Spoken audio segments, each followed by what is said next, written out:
उससे पहले बच्चों ये प्रैक्टिस प्रॉब्लम्स को जरूर सॉल्व करके तो आपके एग्जाम में इन क्वेश्चन की आने की बहुत ज्यादा संभावनाएं हैं। हेलो बच्चों, welcome to integrity career academy. अगर आप एनएमएमएस का एग्जाम देने चाह रहे हैं 22 दिसंबर को, तो उससे पहले बच्चों ये प्रैक्टिस प्रॉब्लम्स को जरूर सॉल्व करके जाना। ये साइंस की 1 से लेकर 35 सेट की प्रॉब्लम है, 1 से लेकर 35 क्वेश्चन तक।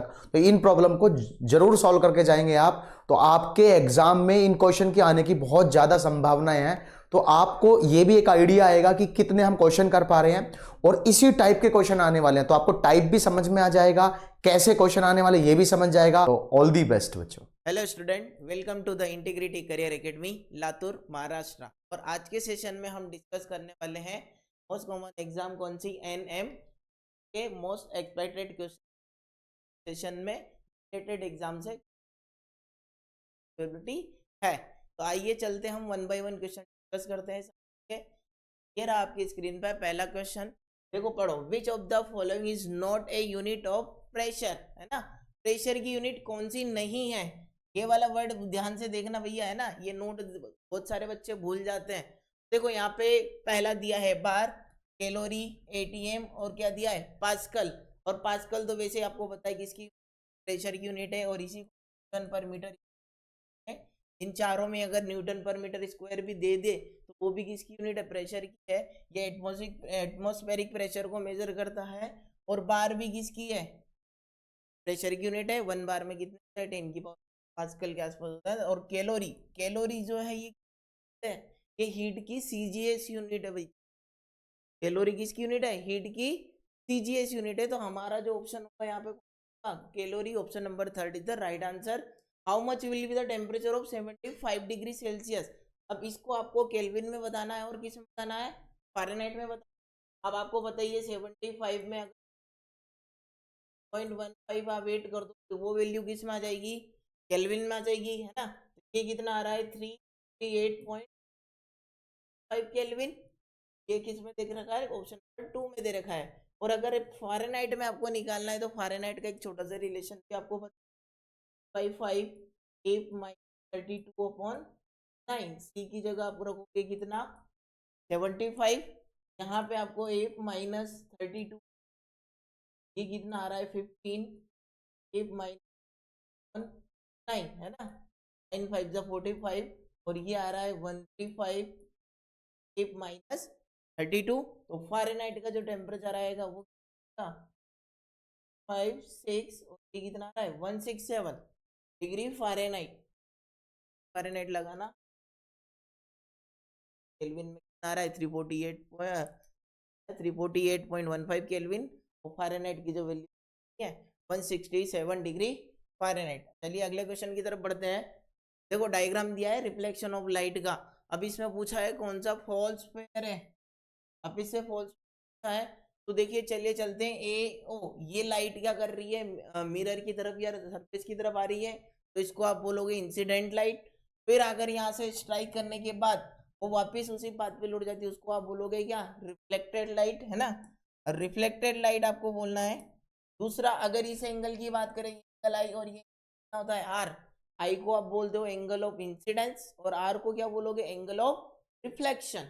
अब देखो यहाँ पे ए ओ एन के बारे में पूछा तो ये एंगल आई है। आई को आप क्या बोलोगे, एंगल ऑफ इंसिडेंस, ये करेक्ट है। एन ओ टी ये एंगल आर है। आर को आप क्या बोलोगे, एंगल ऑफ रिफ्लेक्शन। ये आपका भी क्या है, करेक्ट ऑप्शन है। ओ एन, ओ एन के बारे में पूछ रहा है तो ओ एन क्या है, ये रिफ्लेक्टिंग सरफेस के परपेंडिकुलर है, और उसको आप बोलते हो क्या, नॉर्मल। ये भी करेक्ट है, और बचा एक ही ऑप्शन है। तो ए ओ जो हमारा है ये क्या, इंसिडेंट रे है, रिफ्लेक्टेड रे नहीं है भैया। यहाँ समझ में आया क्या। अगले क्वेश्चन की तरफ हम बढ़ते हैं। Which is not based on the Archimedes principal. Archimedes principal कौन सा बेस्ड नहीं है। देखो कंस्ट्रक्शन ऑफ शिप, इसका डिजाइन वैसे ही किया जाता है कि ये पानी उतना डिस्प्लेस कर देता है, इसका एक्चुअल वेट होता है, इसी वजह से वो पानी में तैर पाता है ना। तो ऑप्शन नंबर 4, तो ये तो प्रिंसिपल वर्क करता है। और इलेक्ट्रोमीटर भी क्या करता है, करता है वो दूध की जो भी आप करते हो। हाइड्रोमीटर ये भी क्या करता है, आर्किमिडीज प्रिंसिपल पे रिलेटिव डेंसिटी को मेजर करते हैं लिक्विड की। हाइड्रोलिक लिफ्ट ये वाला पास्कल लॉ पे काम करता है, आर्किमिडीज प्रिंसिपल इफेक्ट नहीं करता। अगला क्वेश्चन पूछा है the area of the box of tiffin box, है ना, एरिया कितना दिया है 0.25 और क्या दिया है ये वेट। अब आपको निकालना क्या है, प्रेशर निकालना है। सिंपल सा प्रेशर का फॉर्मूला क्या है, फोर्स अपॉन एरिया। फोर्स दिया है देखो बच्चों कितना 50 न्यूटन और एरिया दिया है कितना 0.5 मीटर स्क्वायर। सबसे पहले हमें क्वेश्चन में यूनिट देखनी है क्योंकि यहाँ पे मोस्टली मीटर की जगह कभी कभी सेंटीमीटर, अगर ये मीटर में है तो करेक्ट है क्योंकि मीटर कोई आप क्या बोलते हो पास्कल बोलते हो, तो हमें कोई भी यूनिट कन्वर्जन करने की जरूरत यहाँ पे नहीं है। देखो यहाँ से डेसिमल हटाओ, ऊपर आपने 2 जीरो लगाई तो न्यूटन पर मीटर स्क्वायर को आप बोल दोगे पास्कल और ये कितना आ रहा है 5000/25, तो पर कट रहा है 200 पास्कल और पास्कल को आप क्या लिखते हो न्यूटन पर मीटर स्क्वायर, तो 200 किस में आ रहा है आंसर ऑप्शन नंबर 3 में। क्लियर है क्या? The potential difference between the two electrode in nickel cadmium cell, nickel cadmium cell का जो पोटेंशियल 1.2 वोल्ट। क्लियर है क्या? अगले क्वेश्चन की तरफ हम बढ़ते हैं। देखो एक ग्लास जार दे रखा है, एक एक्सपेरिमेंटल सेटअप दे रखा है और नीचे वैक्यूम पंप लगा है। वैक्यूम क्या कर रहा है कि अंदर की जो भी एयर थी तो इसने क्या कर दिया है बाहर की तरफ वैक्यूम कर दिया, मतलब बाहर निकाल दिया है। तो इस ग्लास जार के अंदर क्या क्रिएट हो गई है, ग्लास जार के अंदर जो है वो वैक्यूम क्लियर हो गई है ना, जनरेट हो गई है। और आपको पता है वैक्यूम में कभी भी सफल नहीं करता। अब इसके अंदर भले इलेक्ट्रिक बेल रखी हो, भले कुछ भी रखा हो, साउंड है ना, बहुत बड़ा डीजे रख दो आप, है ना, तो भी आपको साउंड नहीं देगा। तो वो द साउंड बिकम लाउडर, भैया लाउडर कहाँ से होगा, वो साउंड ट्रेवल ही नहीं करेगा। तो दूसरा क्या बोल रहा है ये द साउंड बिकम फेंटर, नहीं ना, पहला गलत है, सेकंड रॉन्ग हो गया। The sound could not be heard any more, ये आपका करेक्ट ऑप्शन होगा क्योंकि साउंड ट्रेवल ही नहीं कर पाएगा वैसा में, तो कहाँ से आप साउंड हो गए, है ना। ऑप्शन नंबर 3 आपका क्या हो जाएगा, राइट आंसर हो जाएगा। अब negative terminal of the dry cell के बारे में पूछा है। ड्राई सेल में आपका सिंपल सा स्ट्रक्चर देता है, अंदर एक कार्बन की जोड़ होती है, उसको आप क्या लेते हो पॉजिटिव टर्मिनल, और इसके आसपास जो जिंक की लेयर चढ़ी हुई थी वो आप क्या लोगे नेगेटिव टर्मिनल। हमें नेगेटिव टर्मिनल पूछा है, कौन सा, हाँ नेगेटिव, तो जिंक की लेयर जो है आपकी क्या हो जाएगी नेगेटिव टर्मिनल, और आगे से करके भी पॉजिटिव पूछ कार्बन की पॉजिटिव टर्मिनल। ये अगला question, what is the sound level of normal conversation. कोई दो पर्सन जब नॉर्मल कन्वर्सेशन कर रहे हैं तो उनका साउंड लेवल कितना होता है 50 dB, है ना। अब 10 dB जो है वो नॉर्मल ब्रीथिंग का होता है कि जो भी हम नॉर्मल ब्रीथिंग अगर विश पर पूछ ले, मतलब फुसफुसाने वाली बात, आप क्लास में बैठे बैठे फुसफुसाते हो और टीचर पढ़ाता रहता है, वो रहता है 20 to 30 dB के आसपास। हमें नॉर्मल कन्वर्सेशन पूछा था, 50 dB द राइट आंसर। चलो आगे के क्वेश्चन सर बताएंगे। Thank you sir, good morning everyone. तो चलिए यहाँ से अब हम केमिस्ट्री के क्वेश्चन करेंगे। आइए देखते हैं कैसा सवाल है। Find the odd one out, हमें ऑड वन आउट पहचानने को कह रहा है। इनमें ये जितने भी आपको नाम दिख रहे हैं ना, मैं थोड़ा सा कंसेप्ट बता देता हूँ कि जो भी आपको नाम दिख रहे हैं ये सब पॉलीमर है। क्या है ये सब पॉलीमर।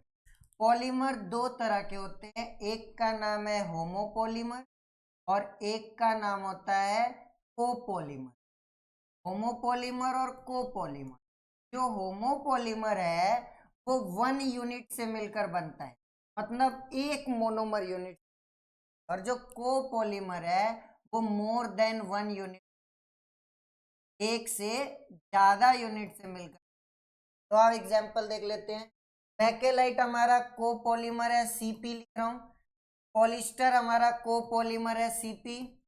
टेफ्लॉन हमारा होमोपॉलीमर होता है क्योंकि ये एक ही तरह की मोनोमर यूनिट से मिलकर बना है, जिसे हम कहते हैं टेट्राफ्लोरोइथाइलिन।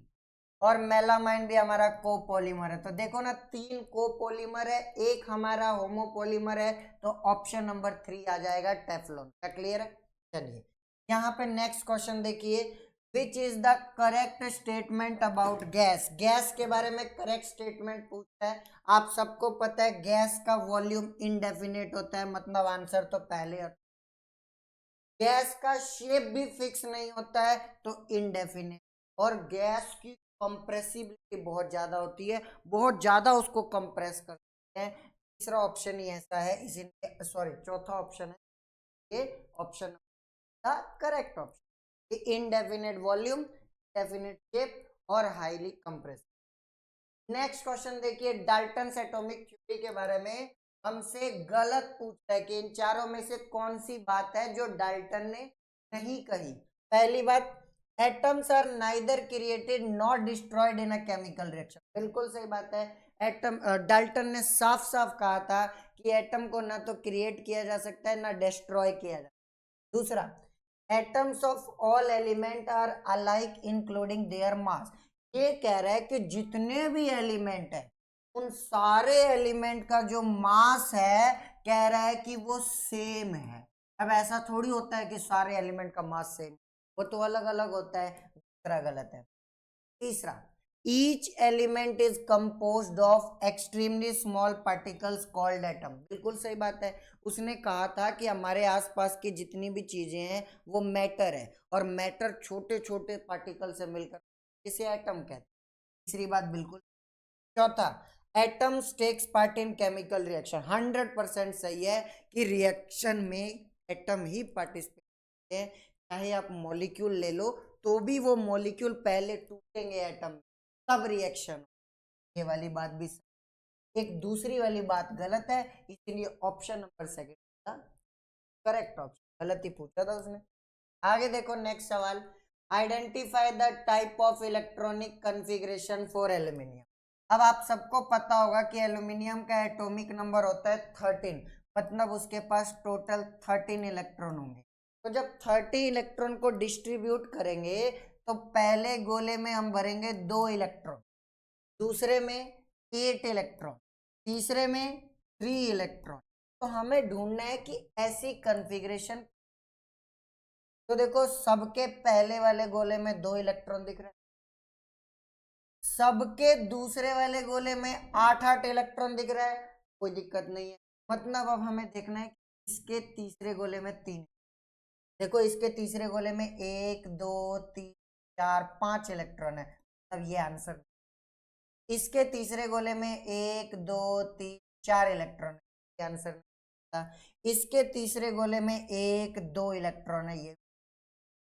इसके तीसरे गोले में 1 2 और 3 इलेक्ट्रॉन है, तो option number the correct option, ये वाली कंफ्यूजन, ये फोर्थ ऑप्शन। क्या क्लियर है सभी को? चलिए नेक्स्ट सवाल देखिए। द गिवन रिएक्शन, ओके, एक रिएक्शन हो रही है जिसमें ए जो है वो Q प्लस P बना रहा है। तो हमसे पूछा जा रहा है Q क्या चार्ज होगा और P क्या होगा।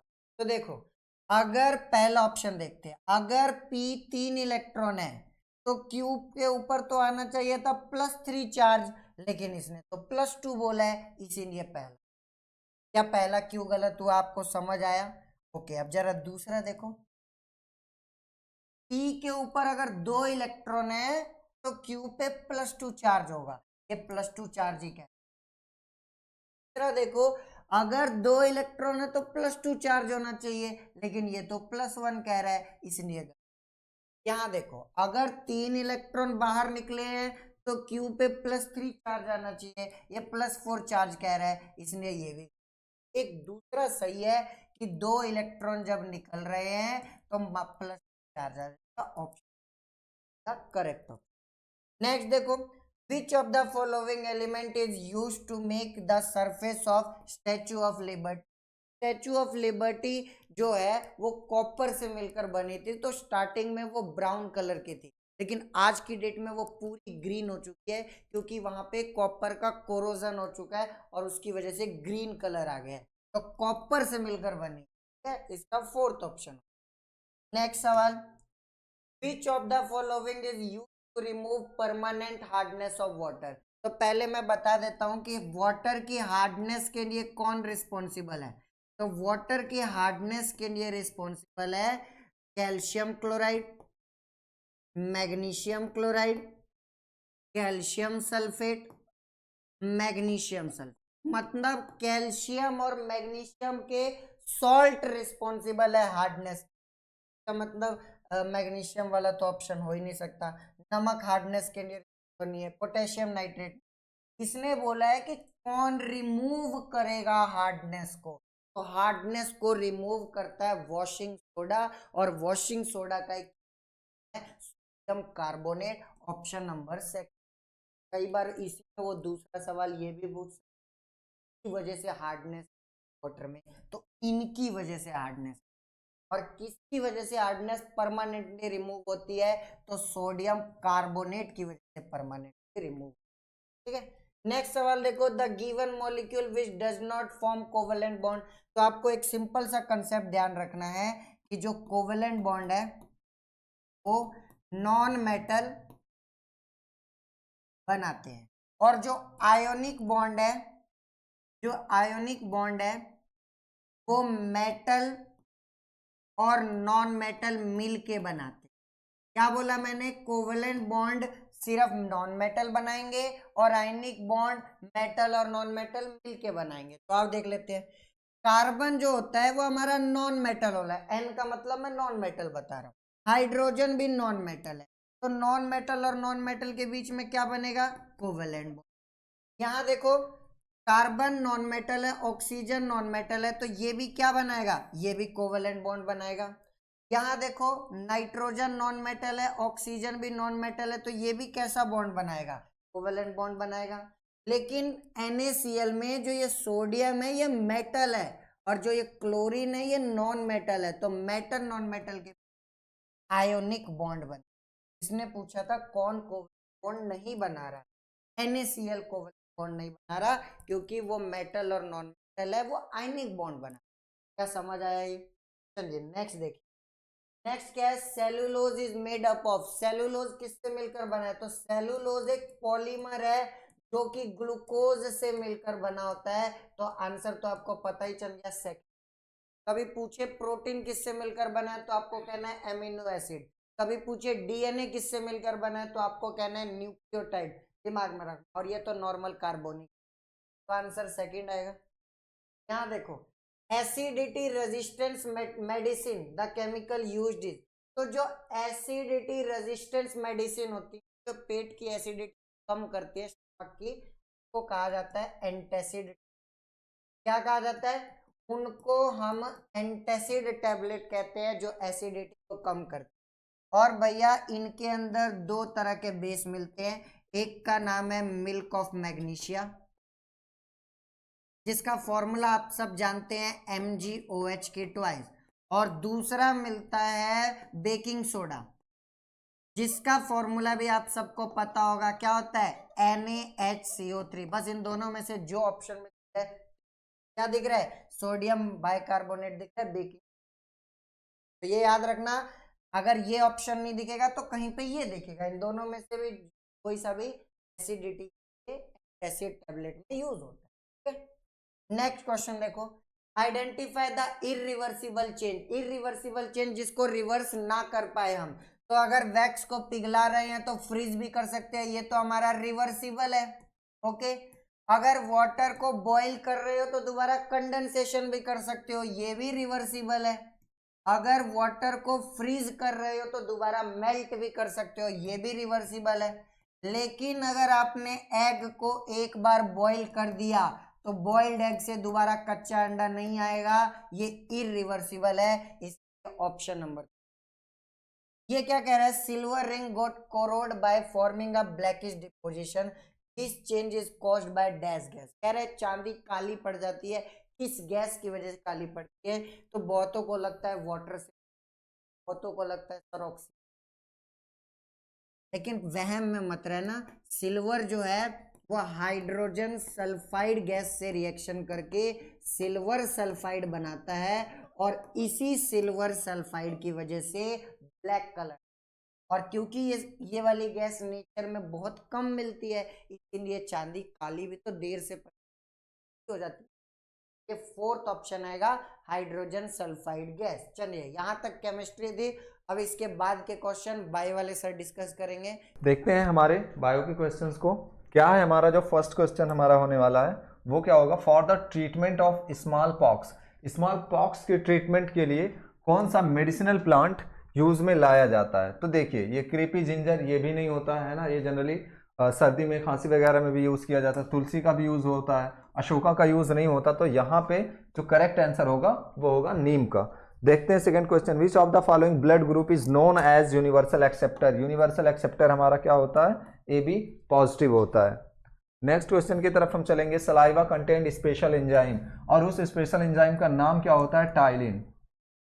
ठीक है, क्या करता है, that help in the digestion of. अब आपको पता होगा कि हमारे माउथ से डाइजेशन स्टार्ट हो जाती है और वो क्या होता है, माउथ में स्टार्च का डाइजेशन होता है। ठीक है ना, तो हमारा क्या हो जाएगा राइट आंसर, वो हो जाएगा हमारा स्टार्च इन योर फूड, यानी first option. Which of the following functional unit of life. Functional unit of life आपको पता है टिश्यू नहीं हो सकता है, ऑर्गन नहीं है, एटम्स भी नहीं है ना, तो ये क्या हमारा होता है, सेल, यानी हमारा third option will be the correct option. Next question हमारा क्या है, एक जो वेल होती है ना, ब्रीथ थ्रू, वो किसके थ्रू क्या करती है, रेस्पिरेशन करती है, कैसे सांस लेती है, गिल्स के थ्रू नहीं करती है ना, और स्किन के थ्रू जनरली कौन करता है, फ्रॉग करता है, आपको पता है ना, और नोज तो उसमें पाई ही नहीं जाती है। तो ये एक स्पेशल स्ट्रक्चर होता है जिसके थ्रू वो क्या करती है, रेस्पिरेशन या फिर ब्रीदिंग की जो भी प्रोसेस है करती है, रेस्पिरेशन नहीं, खैर ब्रीदिंग करती है। Which of the following organelles is found only in animal cell. Animal cell में कौन सा सिर्फ पाया जाता है स्ट्रक्चर, पहला दिया हुआ हमारा वैक्यूल, फिर माइटोकॉन्ड्रिया, फिर हमारा गोल्जी कॉम्प्लेक्स, फिर लाइसोसोम। देखेंगे, अगर आप देखेंगे एनिमल सेल में, तो एनिमल सेल में भी वैक्यूल पाई जाती है as well as plant cell में पाई जाती है। बस फर्क इतना है कि जो प्लांट सेल का होता है वो लार्ज होता है, बड़ा होता है, एनिमल सेल में छोटा होता है, अगर पाया जाता है ना। माइटोकॉन्ड्रिया भी पाया जाता है, गोल्जी कॉम्प्लेक्स भी पाया जाता है, दोनों में। अगर हम लाइसोसोम देखेंगे तो ये सिर्फ पाया जाता है हमारा किसमें, लाइसोसोम सिर्फ हमारा पाया जाता है एनिमल सेल में, एनिमल सेल में। तो हमारा राइट आंसर इसमें जहां भी लाइसोसोम दिखे ये हो जाएगा। ठीक है, माइटोकॉन्ड्रिया वैक्यूल दोनों में पाया जा रहा है, गोल्जी कॉम्प्लेक्स दोनों में पाया जा रहा है, माइटोकॉन्ड्रिया दोनों में पाया जा रहा है। अब हम नेक्स्ट क्वेश्चन की तरफ चलते हैं, ये क्या, विच of the following is Monera.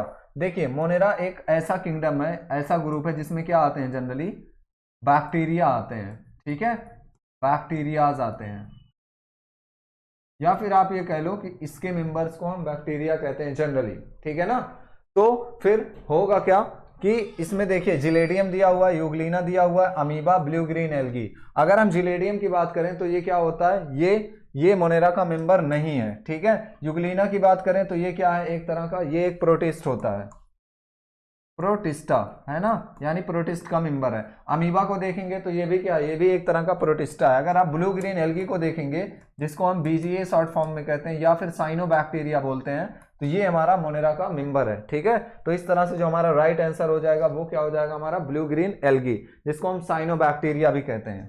ठीक है, आप लोग इसको साइनोबैक्टीरिया के नाम से भी जानते हो, और ये एक तरह का बैक्टीरिया है। एल्गी नाम के आगे लगा हुआ तो आप इसको एल्गी नहीं समझो। Identify the figure shown below, क्या है ये, simple microscope, compound microscope, electron microscope, missile launcher. अगर आप इसको देखेंगे तो ये एक तरह का क्या है, इलेक्ट्रॉन माइक्रोस्कोप। ये हमारा हो जाएगा थर्ड आंसर। इसके बाद फिर हम नेक्स्ट क्वेश्चन की तरफ चलते हैं। Diameter of egg of N ostrich approximately, लगभग कितना होता है, 3 इंच नहीं होता है ना, ये होता है हमारा 6 इंच, 4 इंच भी नहीं होता है, 0.6 इंच ये भी नहीं होता है। अगर आप देखेंगे डायमीटर पूरा है ना, तो कितना होता है, 6 इंच होता है। Malaria is cause due to the female mosquito, जो फीमेल मॉस्किटो होती है, जो उसकी वेक्टर होती है, वो कौन सी होती है, एनाफिलिस होती है।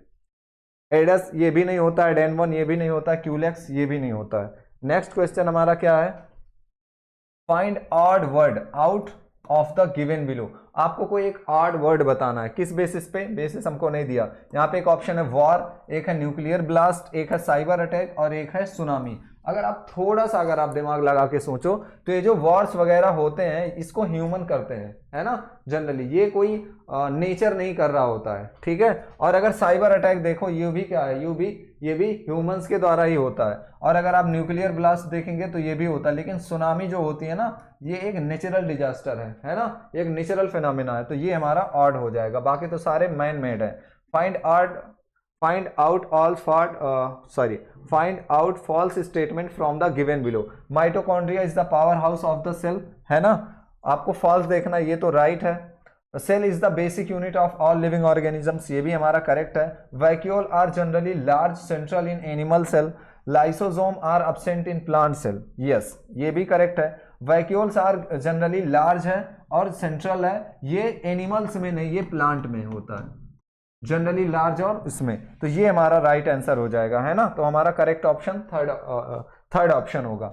आइए नेक्स्ट क्वेश्चन की तरफ हम चलते हैं। क्या है, which of the following is not component of blood, blood का कौन कौन सा कंपोनेंट नहीं है। तो देखिए ब्लड क्या है, एक टिश्यू है और उसमें भी वो अलग अलग सेल से मिलकर बना हुआ होता है, जो क्या होते हैं हमारे आरबीसी एक हो गया, एक डब्ल्यूबीसी और तीसरा प्लेटलेट। तो यहाँ पे 3 दिए हुए हैं। हेपेटोसिस्ट ये क्या होते हैं, ये लीवर की सेल्स होती हैं, लीवर की सेल्स को हम हिपेटोसाइट्स भी बोलते हैं। तो ये हमारा इज नॉट अ कंपोनेंट, तो ये हमारा कंपोनेंट नहीं है। इस तरह से जो हमारा होगा fourth option will be the correct option. Air pollution caused by, देखेंगे एयर पॉल्यूशन की वजह से क्या क्या चीजें होती हैं। तो देखो यहाँ पे एक ऑप्शन दिया हुआ एसिड रेन, दूसरा ऑप्शन यहाँ पे दिया हुआ है ग्लोबल वार्मिंग, तीसरा ऑप्शन दिया हुआ डिफॉरेस्टेशन। डिफॉरेस्टेशन का मतलब जनरली क्या, जो हम जंगलों की कटाई करते हैं उसी को कहते हैं डिफॉरेस्टेशन। तो जो हमारा एयर पॉल्यूशन होता है ना, उसकी वजह से एसिड रेन तो एक्चुअली में होती ही है, और ग्लोबल वार्मिंग भी रिस्पॉन्सिबल है, यानी ग्लोबल वार्मिंग के लिए भी रिस्पॉन्सिबिलिटी किसकी है, एयर पॉल्यूशन की है। तो हमारा ये भी ऑप्शन करेक्ट है और ये भी ऑप्शन करेक्ट है, बोथ 1 एंड 3, तो ये हो जाएगा हमारा राइट आंसर। ओके, अब इसके बाद हम नेक्स्ट क्वेश्चन की तरफ चलते हैं, जो कि हमारा है नहीं। तो ये था हमारा पूरा बायो का सॉल्यूशन। ओके, आई होप कि आपको समझ में आया होगा। Okay, thank you so much.